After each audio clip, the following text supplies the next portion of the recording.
Olá, meus irmãos, Deus os abençoe no poderoso nome de nosso Senhor Jesus Cristo. Sempre é uma grande honra e um grande privilégio quando nós nos encontramos aqui para essa nossa conversa diária. Sempre o intuito é trabalhar para que, através da palavra e da mensagem, nossos corações possam crescer em fé. Sempre oro para que o Espírito de Deus vivifique a palavra, para que nosso coração creia e assim nós poderemos ter fé. A fé é o poder de Deus para todo aquele que crê. O justo da sua fé viverá. E a mensagem do profeta de Malaquias 4 foi enviada para restaurar o nosso coração, para alcançarmos a fé original, a fé que tiveram ou que teve a igreja primitiva. E nós estamos vivendo os momentos finais da história da igreja sobre a terra. E nós estamos trabalhando por aquele poderoso batismo com o Espírito Santo que nos tirará da terra no arrebatamento. E nós temos escrituras que estão apontando para esta hora, especialmente Lucas 17. O irmão Brana trabalhou com essa escritura mais do que qualquer outra. Lucas 17 apontando os sinais de sua vinda. Nós sabemos que todas essas escrituras só podem ser compreendidas através da revelação da palavra. Não há outra forma para alcançar a fé a não ser através da revelação da palavra. A Bíblia não foi escrita para que nós confrontássemos ela com os teólogos e discutíssemos ela. Isso não funciona. Veja, sob esta pedra edificarei a minha igreja, disse Jesus para Pedro. Veja, esta pedra é a revelação da palavra. Haja visto que em Amós capítulo 8 está escrito que haveria uma fome sobre a terra. Não fome de pão ou sede de água, mas fome por ouvir as verdadeiras palavras de Deus. Não falta Bíblia, não falta igrejas, não falta programas, não faltam cultos através das redes sociais, não faltam portas de igreja. Veja, mas por que a palavra está inacessível? É porque ela está velada, ela está escondida, veja, debaixo da simplicidade, escondida dos sábios e entendidos. Veja, eles não podem, eles buscam através da hermenêutica, exegética, homilética, através da gramática, através de técnicas, veja, de análise, para saber se um texto é poético, se um texto é profético, se é um texto didático, se é uma parábola, se é um fato, tantas técnicas que eles usam para poder alcançar o entendimento da palavra. Mas a palavra não pode ser interpretada, não pode ser mal aplicada e não pode ser deslocada. Então, o homem espiritual, ele não é entendido por ninguém, ninguém pode discerni-lo. Veja, porque a palavra, veja, ela está escrita, veja, em nossas vidas. Nós somos cartas vivas e lidas. Veja, mas para ler, necessita do Espírito Santo. Agora, em São Lucas 17, verso 29, nós temos uma escritura muito importante. Veja, ou 28 e 29. Mas como também, da mesma maneira, aconteceu nos dias de Ló. Veja, comiam, bebiam, compravam, vendiam, plantavam e edificavam. Esse é um retrato dos dias de hoje. Veja, construção civil em franca expansão, o agronegócio, vida econômica abastada, veja, comendo, bebendo e assim por diante. Agora veja o verso 29. Mas no dia em que Ló saiu de Sodoma, choveu do céu fogo e enxofre, e os consumiu a todos. Isso é um indicativo para a hora que nós estamos vivendo. Ló, veja, está representado nesta era moderna, veja, através de Billy Graham, veja, esse pregador batista, grande evangelista, conhecido internacionalmente, veja, e o pentecostal Oral Roberts. Veja, os três anjos que apareceram lá nos dias de Abraão e nos dias de Ló, esses três anjos estão também representados aqui no tempo do fim, através de três grandes mensagens. Veja, Malaquias 4, veja, Billy Graham e Oral Roberts. Veja, o primeiro a sair de cena foi o anjo de Malaquias 4. Depois, Oral Roberts, o anjo aos pentecostais. E o último anjo foi Billy Graham, que morreu em 2018. Veja, então não há mais esse ministério de anjos para Sodoma e Gomorra. Finalizou com a saída de Billy Graham. E a profecia disse que quando Ló saiu de Sodoma, choveu fogo do céu. Agora, veja, o desaparecimento desses 3 anjos é um forte indicativo da chuva seródia prometida no livro de Oséias, capítulo 6, a chuva da colheita para trazer a igreja ao arrebatamento. Primeiro, o joio seria amarrado em feixes, esse é o Concílio Mundial de Igrejas, e o trigo colocado no celeiro. Então, o aparecimento do anjo para Abraão, veja, o anjo era o próprio Deus em carne humana. Esse foi o sinal profético para o dia do fim, como foi nos dias de Ló. Veja, Ló era contemporâneo de Abraão. Enquanto Ló estava lá em Sodoma, Abraão estava fora de Sodoma, recebendo o próprio Deus. Veja, e ali estava ele, de costas para a tenda, e ele apresentou o sinal profético, quando de costas para a tenda, discerniu os pensamentos do coração de Sara. Esse foi o sinal do Filho do Homem, o mesmo sinal que apresentou Jesus perante Natanael e perante a mulher do poço e perante Pedro. Sim, este sinal estaria aqui no tempo do fim, veja, para identificar a verdadeira igreja, veja, o ministério do Filho do Homem operando em carne humana nesse tempo do fim. E veja, e quando Sara ouviu o que o anjo disse, ela riu e negou que tivesse rido em seu coração. Ela não foi morta naquele instante porque ela estava em Abraão.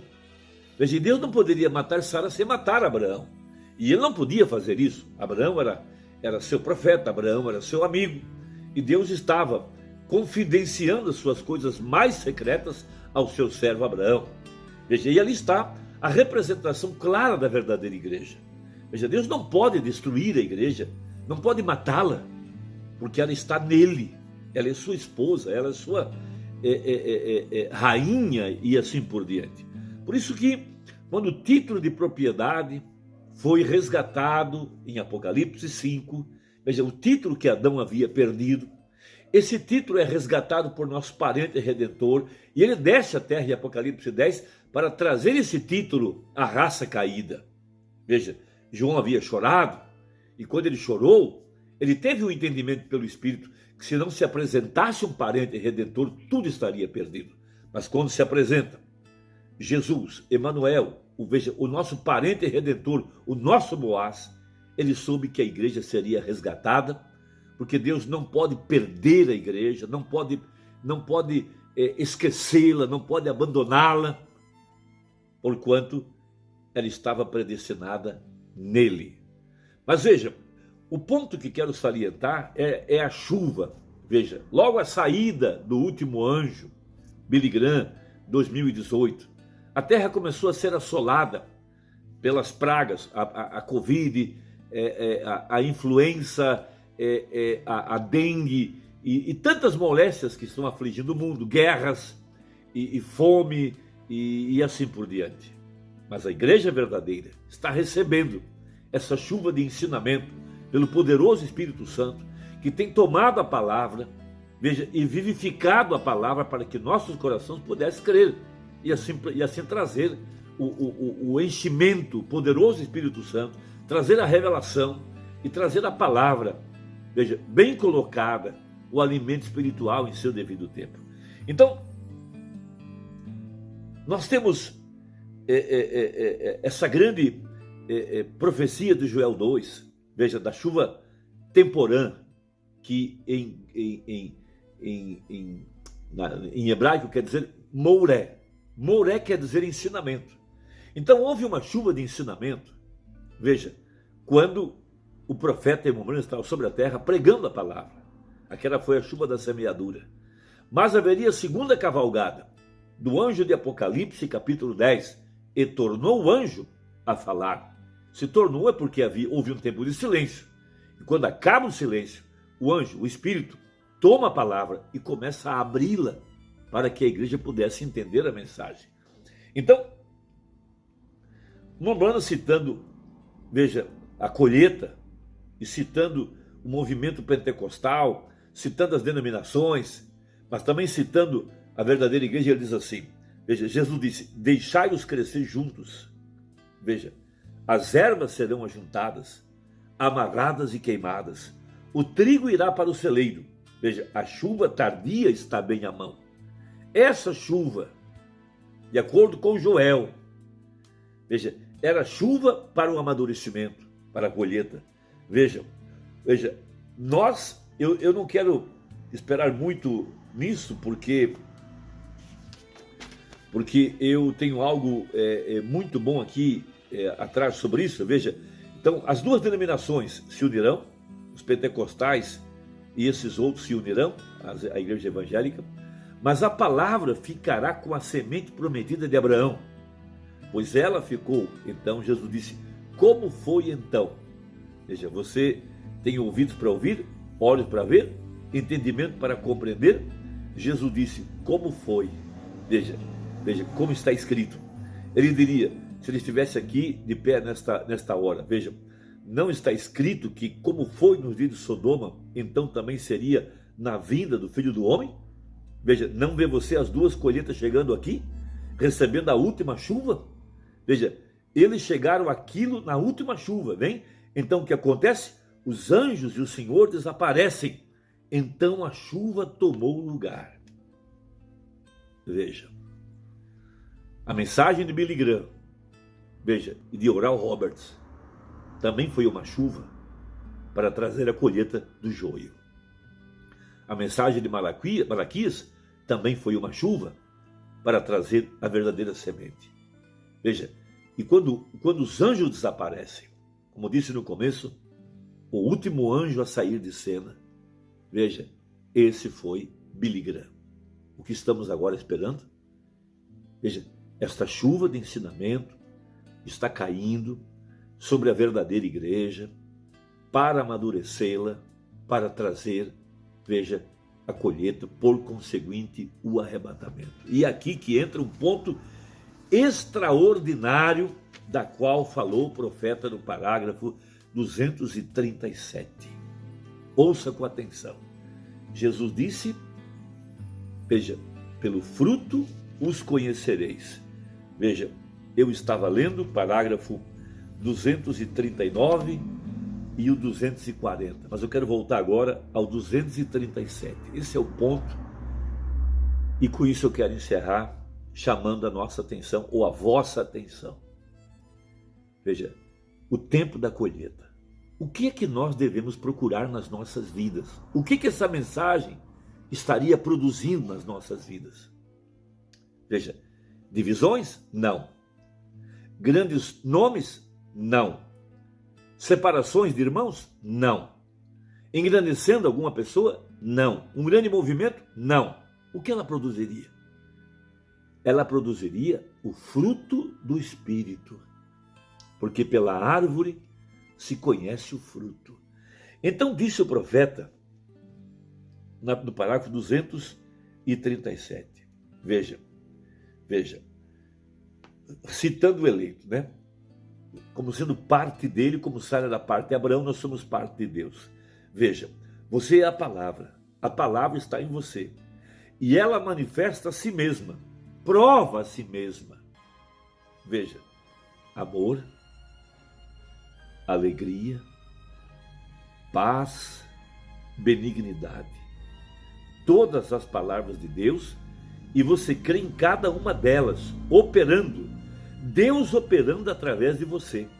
Você é parte da palavra que é Cristo. E nós somos ensinados que Ele é a palavra, e somos carne da sua carne e osso dos seus ossos. Aí está você. O que a mensagem está produzindo nas nossas vidas? Nós que temos a abertura da palavra, os 7 selos, os 7 trovões, cremos no ministério do Filho do Homem, cremos na nuvem. E aqui no final, o que é que temos que procurar nas nossas vidas? Porque somente a verdadeira chuva e o verdadeiro ensinamento poderão produzir a verdadeira fé, mansidão, alegria, paz, o genuíno amor. Esse é o fruto. Pelo fruto se conhece a árvore. Deus te abençoe, deixa aí o seu comentário e até a próxima, se Deus quiser, em nome de Jesus. Amém.